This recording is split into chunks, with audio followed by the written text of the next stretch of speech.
ഞാൻ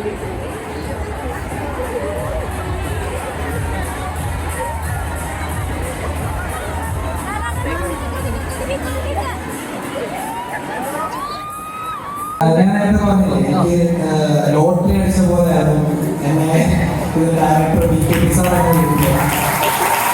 സാധനങ്ങളും പറഞ്ഞു. മീരാജാസിനാണ് ഇതിന്റെ ഓപ്പോസിറ്റ് അഭിനയിക്കുന്നത്. ഞാനൊരു റിയാക്ഷൻ കൊടുത്തത് ഉള്ളി മറ്റേ. അപ്പം ഞാൻ അതിന്റെ സ്ക്രിപ്റ്റ് കേട്ടപ്പോൾ ഭയങ്കര സന്തോഷം തോന്നി. കാരണം നമുക്ക് ഇങ്ങനെയുള്ള ഈ ഏജ് ഡിഫറെന്റ് ആയിട്ടുള്ള സബ്ജക്റ്റ് പലപ്പോഴും കിട്ടുന്നത്. അപ്പം അവിടെ നമ്മുടെ ഓപ്പോസിറ്റ് ഒരു വലിയൊരു ആക്ട്രസ്, നാഷണൽ അവാർഡ് കിട്ടിയ ഒരു വലിയ ആക്ട്രസ് നമ്മളോട് അഭിനയിക്കുന്നു. സത്യം പറയാം, ഷൂട്ടിങ്ങിന് മുന്നേ നല്ല പേടിയുണ്ടായിരുന്നു. പക്ഷെ ഫസ്റ്റ് ഞങ്ങൾ നല്ല കട്ട കമ്പനി. അപ്പൊ നമുക്ക് എങ്ങനെയാണെന്ന് വെച്ചാൽ കണ്ണാടി നോക്കി നമ്മൾ അഭിനയിക്കില്ലേ, ആ ഒരു ധൈര്യത്തിലാണ് അഭിനയിച്ചത്. അത് സിനിമയിൽ വന്നിട്ടുണ്ടാവും.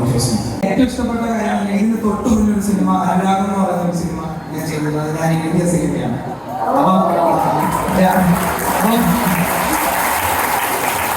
ആ സിനിമയില് രാവിലെ സെറ്റ് വരുമ്പോൾ ഞാൻ അതിന്റെ ആക്ടേഴ്സിനോട് ഞാൻ സീൻ എക്സ്പ്ലെയിൻ ചെയ്ത് കൊടുക്കണം. അങ്ങനെയാണ്. പക്ഷെ ഈ സിനിമയിൽ വരുമ്പോൾ എന്ന് പറഞ്ഞാൽ നമുക്ക് ക്യാരവൻ ഡെയിലി നമുക്ക് സീൻ കൊണ്ട് തരുന്നു, നമുക്ക് മേക്കപ്പ് തരുന്നു, പോരാത്തൊരു ശമ്പളം തരും.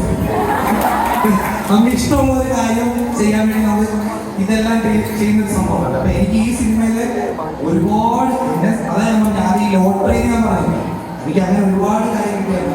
എത്ര ചലഞ്ചിങ് എന്ന് പറയുന്നത് ഉറപ്പായിട്ടും നീരാജാസിനെ പോലെ ഒരു ആക്ട്രസിന്റെ കൂടെ അഭിനയിക്കുമ്പോൾ വേറെ ഒന്നല്ല, നമുക്ക് പതറിപ്പോകലെന്നുള്ള ഒരു ഇത് മാത്രമാണ്. അത് നീര തന്നെ സപ്പോർട്ട് ചെയ്ത് എനിക്ക് മാറ്റി തന്നു. അതുകൊണ്ട്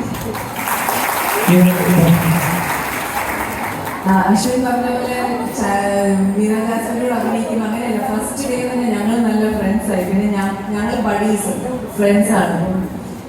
ഒരുപാട് കാര്യങ്ങൾ ഞാൻ അശ്വിനിൽ നിന്ന് പഠിക്കുന്നുണ്ട്.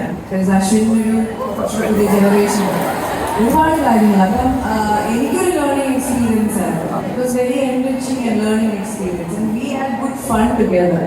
അപ്പം നമുക്ക് ചലഞ്ചിങ് ആയിട്ടുള്ള കാര്യങ്ങൾ നമുക്കുള്ള പാഷൻ വരുമ്പോൾ നമ്മളത് ചലഞ്ചിങ് ആയിരിക്കും. പക്ഷെ പലരും ഭയങ്കര താല്പര്യം ചെയ്യാനാണ്. ഇങ്ങനെ നല്ല സബ്ജക്റ്റ് പെർഫോം ചെയ്ത് നല്ലതായിട്ട് വരുത്തണം. എന്നാൽ അത് വരുമ്പോഴത്തേക്കും അത് ഫണ്ണായി മാറും. So it was fun. Challenges എല്ലാം ഒരു ഫണ്ണായി മാറി. ബിക്കോസ് ഞങ്ങൾ ഭയങ്കരമായിട്ട് എൻജോയ് ചെയ്താൽ ചെയ്യും.